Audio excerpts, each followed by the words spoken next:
नमस्कार मित्रों, motivational self study point में आपका स्वागत है।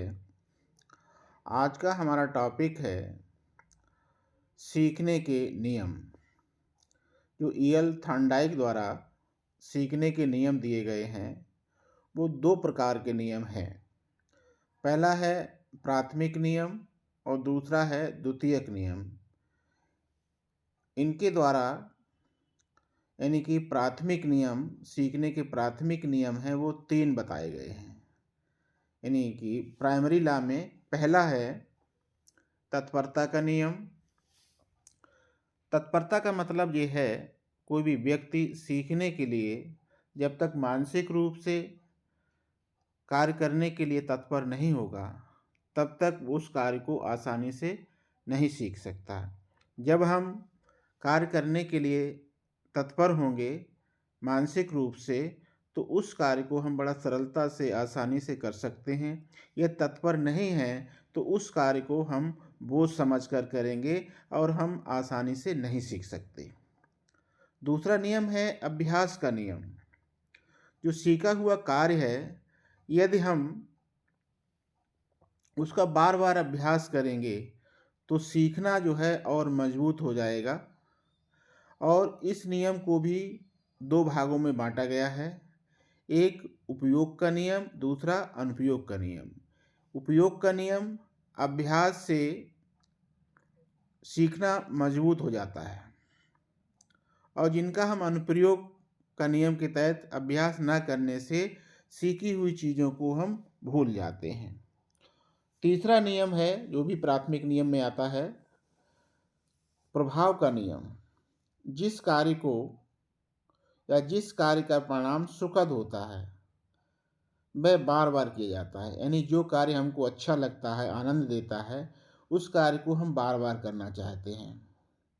और जिसका परिणाम हमको दुखद होता है उसे हम बिल्कुल करना नहीं चाहते, अर्थात उस कार्य को हम छोड़ देते हैं। जैसे प्रशंसा, पुरस्कार सीखने की क्रिया को बढ़ा देते हैं। यदि किसी को पुरस्कार दिया जाता है तो सीखने की क्षमता बढ़ जाती है। दूसरे प्रकार के जो नियम हैं वो हैं गौड़ नियम या सेकेंडरी लॉ। सीखने के द्वितीयक नियम भी कहते हैं इनको, या सेकेंडरी लॉ भी कहते हैं। तो 2 प्रकार के जो नियम हैं उनमें से परीक्षा में कोई न कोई प्रश्न अवश्य पूछा जाता है। द्वितीयक नियम की अपेक्षा प्राथमिक नियम ज़्यादा इम्पोर्टेंट है, लेकिन हमको दोनों ही मालूम होना चाहिए।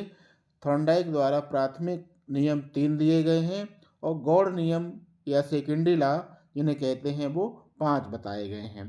तो सेकेंडरी लॉ 5 कौन कौन से हैं उन पे हम बात कर लेते हैं।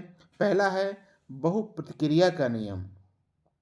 इसके अंतर्गत समस्या के समाधान के लिए कई प्रयास किए जाते हैं। बहु माने बहुत सी प्रतिक्रियाएं करते हैं। हम किसी समस्या जब हमारे सामने आती है उस समस्या के समाधान के लिए हम कई बार प्रयास करते हैं। दूसरा है मानसिक स्थिति का नियम। सीखने पर मानसिक अवस्था का प्रभाव पड़ता है। अगला है आंशिक क्रिया का नियम। जटिल कार्य को भागों में सीखते हैं। यानी जो कार्य कठिन होता है हम उसको छोटे छोटे टुकड़ों में कई भागों में करके सीखते हैं, इकट्ठा एक बार में नहीं सीख सकते, इसलिए इसका नाम है आंशिक क्रिया का नियम। दूसरा है अनुरूपता का नियम। अगला पॉइंट जो है इसका, यानी समान परिस्थितियों में समान प्रतिक्रिया, अनुरूपता का नियम है।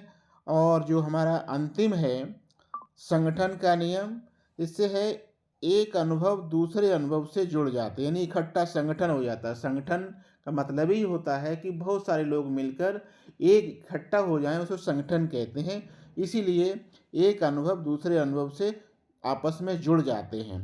तो कुल मिला के ईएल थॉर्नडाइक द्वारा ये 3 जो है प्राथमिक नियम और 5 गौड़ नियम दिए गए हैं। इनको हमको याद रखना है और ये ही परीक्षा में अक्सर किसी न किसी रूप में या तो ये पूछा जाता है कि सीखने के नियम कितने हैं, तो हमको या टोटल तो नहीं पूछा जाएगा, या पूछा जाएगा सीखने के प्राथमिक नियम कितने हैं, तो हमको 3 याद रखना है।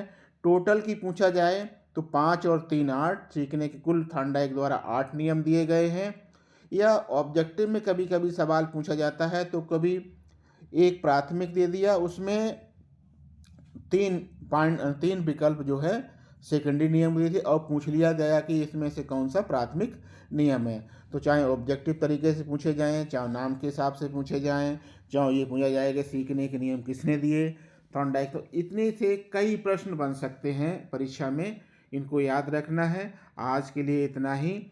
ऐसे ही प्रश्नों के लिए या किसी टॉपिक की जानकारी के लिए हमारे चैनल को सब्सक्राइब करें, लाइक करें, कमेंट करें। धन्यवाद।